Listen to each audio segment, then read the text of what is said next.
My brother ruined my wedding in front of 240 guests, but what my husband revealed a few minutes later changed our family forever. I remember standing beneath a white floral arch overlooking the Chesapeake Bay, feeling the warm afternoon breeze move gently through my veil. It was supposed to be the happiest day of my life.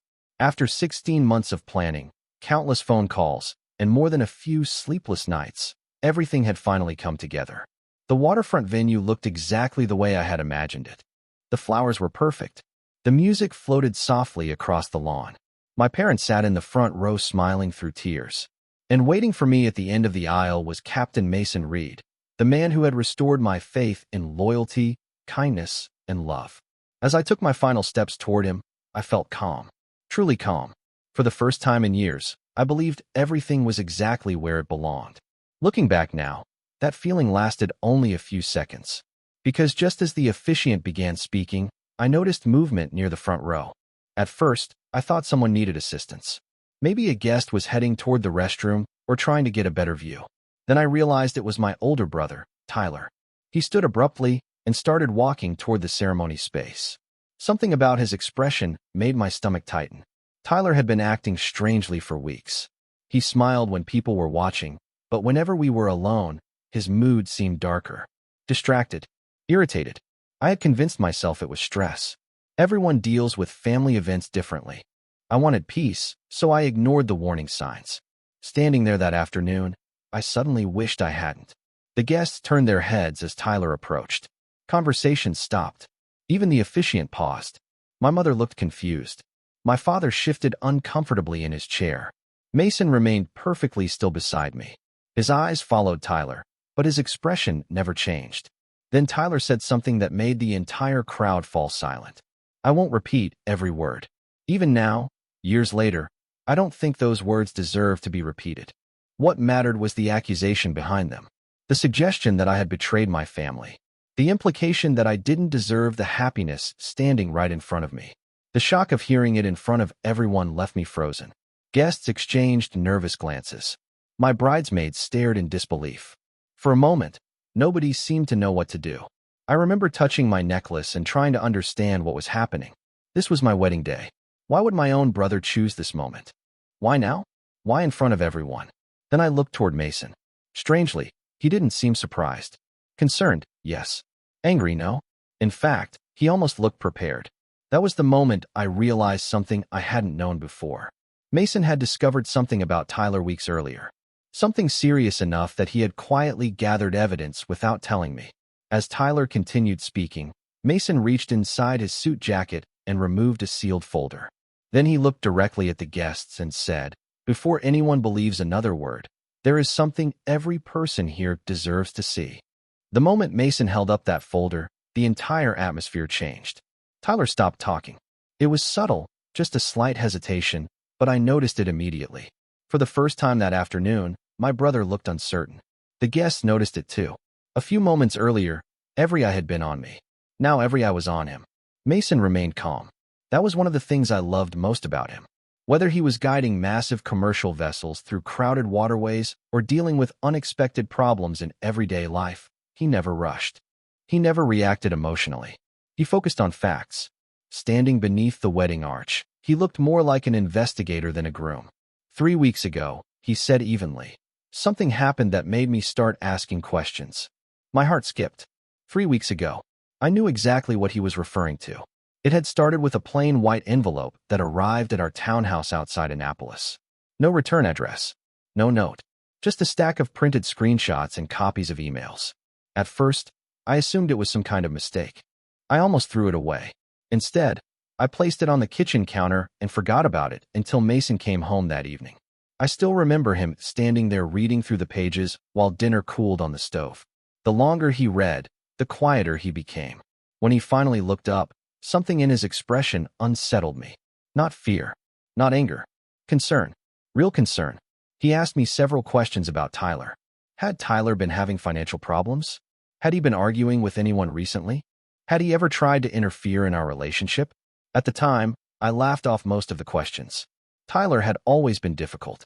That was nothing new. Growing up, he could never stand being told no. If life did not go exactly the way he wanted, Someone else was always blamed. Teachers, employers, friends, girlfriends, even our parents. But he was still my brother. I never imagined he would deliberately create problems for me. Looking back now, I realize how many warning signs I ignored. During our engagement, strange things kept happening. Vendors claimed appointments had been canceled when I never canceled them. Family members occasionally repeated odd stories about me that I had never said. A close friend stopped returning my calls for nearly 2 months before eventually admitting she had been told I no longer wanted her involved in the wedding. At the time, every incident seemed isolated. Small, easy to explain away. Mason saw something different. He saw a pattern. Standing before our wedding guests, he carefully opened the folder. Tyler shifted his weight and glanced toward the exit. My father noticed. My mother noticed. So did I. The confidence that had carried him to the front of the ceremony was beginning to disappear. Mason removed the first document and looked directly at him. I was willing to ignore a rumor, he said. I was willing to ignore a misunderstanding. But I was not willing to ignore evidence. Then he lifted the first page high enough for everyone nearby to see, and the expression on Tyler's face told me that whatever was on that paper was something he never expected to become public. For a few seconds, nobody spoke. The waterfront venue that had been filled with music and laughter felt completely still. Even the gulls circling above the bay seemed quieter. Tyler stared at the document in Mason's hand, and I suddenly remembered a dozen moments from our past that I had spent years trying to excuse. Growing up, Tyler always believed life owed him something extra. If I earned an award at school, he would find a reason to dismiss it. If I succeeded at something, he would point out why it was not impressive. At family gatherings, relatives often described him as competitive. That sounded harmless enough when we were children. As adults, I began realizing it was something else. Competition ends when the game is over. Resentment does not. The first document Mason revealed was not dramatic. It was not a secret bank account or some shocking confession. It was simply a series of messages. Messages Tyler had sent over the past year to various people in our lives. One guest near the front quietly adjusted her glasses and leaned closer. Another guest covered her mouth in surprise. My cousin Rachel lowered her eyes toward the ground. She already recognized some of the messages because she had received them herself. One by one, a pattern emerged. Tyler had been telling people that I looked down on them. He told relatives I thought I was better than everyone else because of my career. He told friends that Mason and I planned to move away and cut ties with the family. He told vendors that certain wedding arrangements had changed when they had not. None of the lies were large enough to create an immediate disaster. That was what made them effective. Each one was small. Each one sounded believable. Each one created confusion. Standing there, I felt something strange. I was not angry anymore. I was exhausted. Exhausted by the realization that so many uncomfortable situations over the past year suddenly made sense. My friend Ashley had not ignored me. Someone had given her false information. My aunt had not been upset with me for no reason. She had been told things I never said. Every awkward conversation, every misunderstanding, every unexplained tension, they all connected back to the same source. Mason calmly continued. He never raised his voice. He never insulted Tyler. He simply presented facts. That was what made the room grow quieter with every passing minute. Facts do not need volume. Truth does not need drama. Across the ceremony space, my father slowly sat down. My mother looked as though she had aged 10 years in a matter of moments. Tyler glanced around, searching for support. Instead, he found uncertainty. People who had once believed him were beginning to question everything. Then Mason opened a second section of the folder. I recognized the expression on his face immediately. It was the same expression he wore when navigating difficult waters. Focused, precise, certain. He looked directly at Tyler and said, "The messages were only the beginning." What I found next explained why all of this started in the first place. The moment those words left his mouth, Tyler's face lost what little confidence he still had. The answer was not money. At least not directly. That was what surprised me most. Everyone standing there seemed to expect some financial scheme or inheritance dispute. Instead, Mason revealed something far simpler and far sadder. Tyler had spent years measuring his life against other people's accomplishments, especially mine. Mason held up several printed emails that had been exchanged between Tyler and an old college friend. They were not meant for public eyes, but they painted a picture that was impossible to ignore. In those messages, Tyler repeatedly described himself as overlooked, underappreciated, and trapped in a life he believed he deserved more from. At first, I felt sympathy reading those words. Everyone struggles. Everyone experiences disappointment. But as Mason continued, the pattern became clearer. Every setback Tyler mentioned somehow became someone else's fault. A former employer who did not recognize his talents. Friends who did not support him enough. Family members who failed to understand him. And eventually me. My name appeared again and again throughout the messages. Not because I had harmed him. Not because I had taken anything from him. Simply because I represented something he could not accept. Stability. Consistency. Happiness. The realization settled over the crowd slowly. Nobody gasped. Nobody shouted.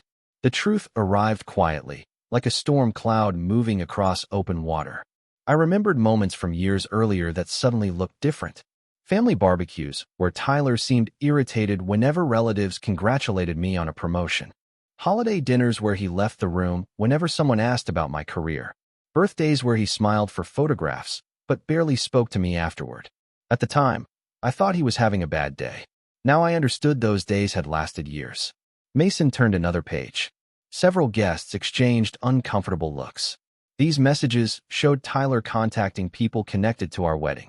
Not because he wanted information, because he wanted influence.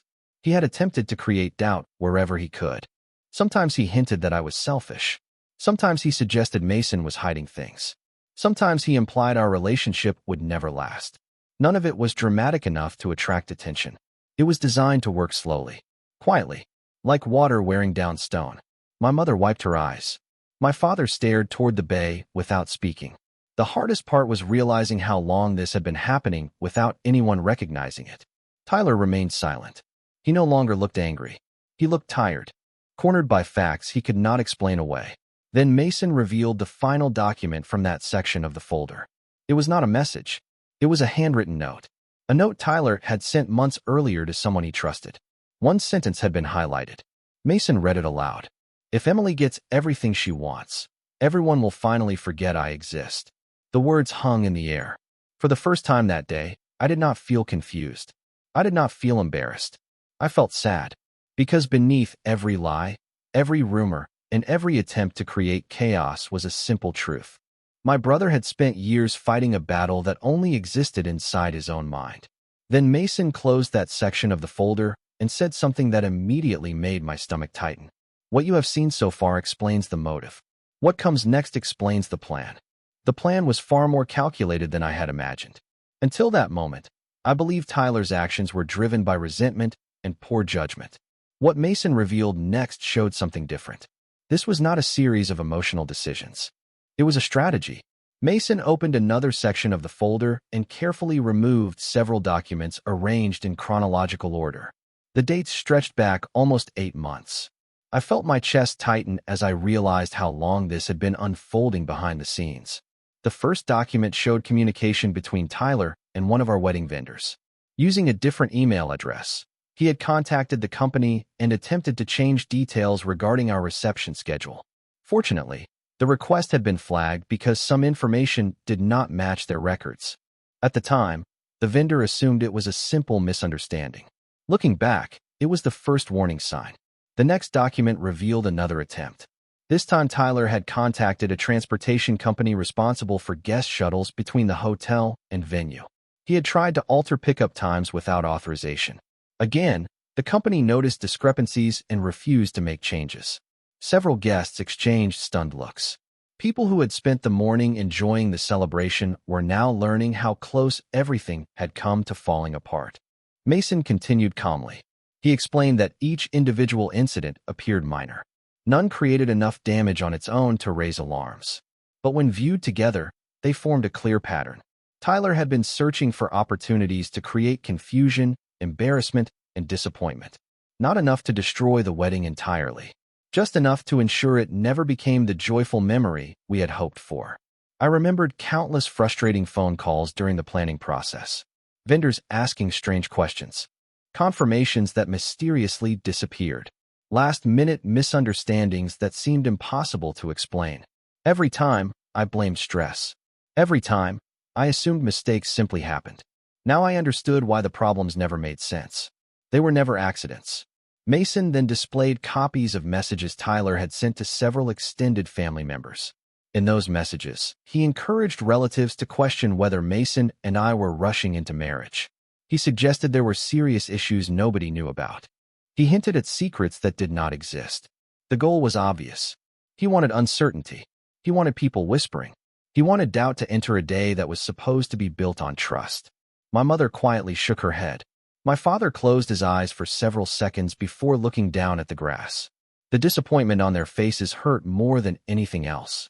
Tyler had not only targeted me, he had manipulated the people who cared about him most. Then Mason removed one final page. Unlike the others, this document was recent. Very recent. It had been created less than 48 hours before the wedding. Mason studied it briefly before looking directly at Tyler. For the first time all afternoon, Tyler looked genuinely nervous. Mason held up the paper and said, "Everything so far explains the preparation. This explains what was supposed to happen today." At that moment, I realized the ceremony interruption was never spontaneous. It had been part of the plan all along. For several long seconds, nobody moved. The paper in Mason's hand seemed ordinary, yet the reaction it produced was anything but ordinary. Tyler looked away almost immediately. That single gesture told me more than any explanation could have. Mason lowered the page slightly and addressed the guests with the same steady tone he had maintained from the beginning. He explained that 2 days before the wedding, an anonymous message had been sent to several relatives, a few close friends, and even one member of the wedding party. The message contained a collection of claims about me and about our relationship. None of the claims were true. They were designed to create confusion, suspicion, and embarrassment shortly before the ceremony. Fortunately, one of the recipients contacted Mason directly instead of forwarding the message to others. That decision changed everything. Mason had immediately begun tracing the source. What started as a simple question became a trail of evidence. Email records, account activity, communication logs. Every step pointed in the same direction. As he spoke, I remembered the strange atmosphere during the final week before the wedding. A few people had seemed distant. Some conversations felt awkward. At the time, I assumed everyone was simply busy with travel plans and preparations. Now I understood that small seeds of doubt had already been planted. The goal had never been to expose a real secret because there was no secret to expose. The goal had been to create enough uncertainty that the wedding itself would become overshadowed by rumors. Several guests quietly exchanged looks. Others stared at the ground. Nobody seemed angry anymore. They seemed disappointed, deeply disappointed. Tyler had spent months constructing a version of reality that did not exist. Then came the detail that surprised everyone most.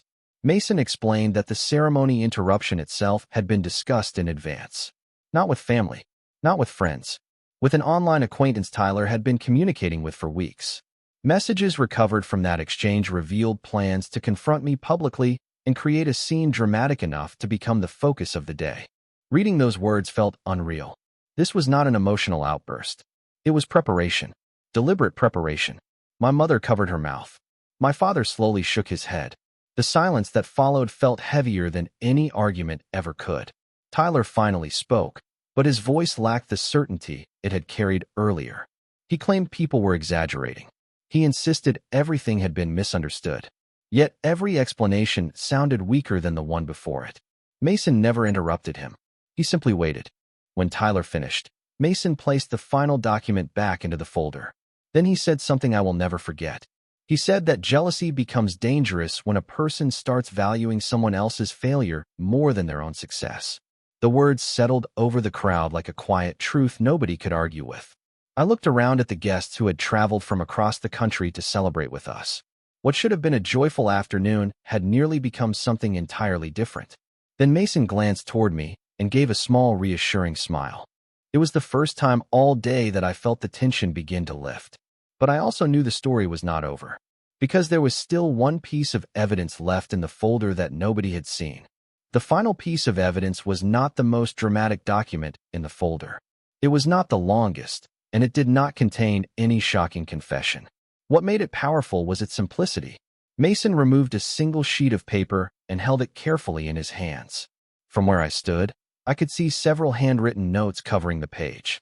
At first, I did not recognize it. Then my stomach tightened. It was a copy of a letter I had written almost 10 years earlier. Back then, Tyler had gone through a difficult period. He had lost a job, ended a long relationship, and stopped speaking to many of his friends. My parents were worried about him.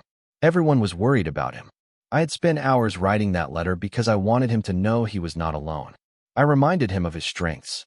I told him that setbacks did not define a person's future. I told him that family would always stand beside him. I remembered placing the letter in the mail and hoping it would help him through a dark chapter of his life. Mason explained that he discovered the copy among documents Tyler had saved over the years. There were notes written in the margins. Not grateful notes. Not encouraging notes. Angry notes. Every sentence of support had been interpreted as criticism. Every expression of concern had been twisted into an insult. Every attempt to help had somehow become evidence, in Tyler's mind, that people looked down on him.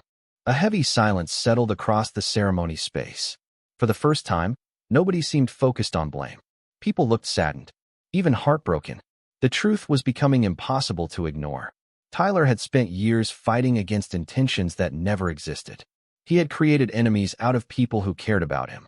I glanced toward my parents. My mother's eyes were filled with tears. My father looked exhausted, not because of what had happened that afternoon, but because he was finally seeing a pattern that stretched back decades. Mason spoke gently. He said that resentment grows when people stop listening to what others actually say and begin listening only to the stories they tell themselves. Nobody argued. Nobody interrupted. The truth had become too clear. Tyler stared at the ground for several moments. When he finally looked up, his expression had changed. The anger was gone. The certainty was gone. For the first time all day, he looked uncertain about everything. Then something unexpected happened. One of my uncles slowly stood from his chair. He walked toward Tyler and placed a hand on his shoulder. Not out of approval, not out of agreement, out of sadness. Soon another relative stood. Then another. Nobody was defending what had happened. They were acknowledging something different. A person can make terrible choices and still need help. The realization changed the mood entirely. What had started as a day overshadowed by conflict was becoming something else. Something honest. Something real. Mason closed the folder and stepped back beside me. I thought everything was finally over. Then Tyler quietly said 7 words that nobody expected to hear. The 7 words were simple. I do not know how to stop. Nobody expected them. Not my parents. Not our relatives. Not even Mason. The words seemed to drain the last remaining tension from Tyler's face. For years, I had imagined that if the truth ever came out, there would be arguments, excuses, and endless attempts to shift responsibility. Instead, there was exhaustion. The kind that comes from carrying the same bitterness for far too long. Tyler looked around at the people gathered there. Family members who had celebrated holidays with him. Friends who had supported him. Relatives who had defended him during difficult times. For the first time, he seemed to see them clearly. I spent so much time comparing my life to everyone else's, he said quietly. Especially yours. His eyes briefly met mine before dropping toward the ground again. Nobody interrupted. The Chesapeake Bay stretched behind us, calm and bright beneath the afternoon sun. The wedding guests remained seated, listening. Tyler admitted that every achievement in my life felt like a reminder of what he believed he lacked. When I bought my first home, he saw it as proof that he had failed. When I earned a promotion, he saw it as evidence that life was unfair. When Mason proposed, he convinced himself that happiness came easily to other people while constantly avoiding him. The more he focused on those beliefs, the more disconnected he became from reality. He stopped seeing family as family. He started seeing everyone as competition. My mother quietly cried. My father stared ahead without speaking. Neither of them looked angry anymore. They looked heartbroken. Years of misunderstandings suddenly made sense. Family gatherings that ended awkwardly. Friendships that disappeared. Opportunities Tyler abandoned because he assumed he would fail before even trying. One decision after another had slowly built the life he now resented. Mason finally stepped forward. He did not lecture Tyler. He did not humiliate him. He simply asked one question. What are you going to do now? The answer did not come immediately. Tyler looked around the ceremony space as though seeing it for the first time. The flowers, the guests, the decorations, the celebration he had nearly overshadowed. Then he nodded slowly. He said he needed help. Real help, not sympathy. Not excuses. Help. The honesty of that moment affected everyone. Several relatives quietly wiped away tears. My uncle, still standing nearby, squeezed Tyler's shoulder. For the first time all afternoon, there was a path forward. It was not a perfect ending. It was not a magical solution. It was simply the truth. Sometimes the truth is enough. Then Tyler turned toward me. The crowd seemed to hold its breath. After everything that had happened, after months of deception and years of resentment, there was only one thing left that mattered. He opened his mouth, and the words he spoke next changed the course of our family forever. Tyler looked directly at me and said the words I never expected to hear. "I am sorry, Emily." Not the quick apology people offer when they want a difficult moment to disappear. Not an apology filled with excuses. Just 4 simple words spoken with more honesty than I had heard from him in years. The silence that followed felt strangely peaceful. For so long, every interaction between us had been shaped by tension I could never fully explain. Now, standing in front of our family and friends, that tension finally had a name. Resentment. Comparison. Fear. Tyler admitted that he had spent years believing happiness was limited, as though every success in my life somehow reduced the amount available for his own. He said that instead of building the future he wanted, he became obsessed with measuring his life against mine. One decision led to another. One disappointment fed the next. Eventually, he stopped seeing me as his sister and started seeing me as a reminder of everything he believed he lacked. Hearing those words hurt, but they also brought clarity. Some wounds come from cruelty. Others come from broken thinking left untreated for too long. I looked at the people gathered around us. Friends had traveled hundreds of miles to be there. Family members had taken time away from work and responsibilities. They had come to celebrate love, not conflict. For the first time all afternoon, I felt ready to move forward. I told Tyler that forgiveness and trust were not the same thing. Forgiveness could begin today. Trust would take time. He nodded immediately, as though he already understood. There was no argument, no attempt to negotiate, just acceptance. My father stood and walked toward both of us. Then my mother joined him. Soon other relatives followed. Nobody pretended the damage had never happened. Nobody acted as though a single conversation could repair years of mistakes. But something important changed that afternoon. The truth was no longer hidden. Once the truth is visible, healing becomes possible. A few minutes later, Tyler quietly left the ceremony space with my uncle. Not because anyone forced him to leave. He wanted to give the day back to us. As he walked away, he paused and looked back one final time. Then he smiled. It was small, tired, genuine. The kind of smile I had not seen from him since we were children. After he left, Mason gently took my hand. The guests remained seated. The flowers still framed the aisle. The bay still shimmered beneath the afternoon sun. Somehow, despite everything, the wedding was still there waiting for us. The officiant smiled and asked if we wished to continue. A ripple of laughter moved through the crowd. The tension finally broke. And so we did. We exchanged our vows surrounded not by perfection, but by honesty. Years later, when people ask about our wedding day, they expect me to remember the conflict. What I remember instead is the moment truth replaced resentment. Tyler eventually got the help he needed. Our relationship was never exactly the same, but it became real. And as Mason and I walked together along the shoreline that evening, watching the last light fade across the water, I realized something important. The best gift I received that day was not the wedding itself. It was finally understanding that peace begins when people stop competing with each other and start telling the truth.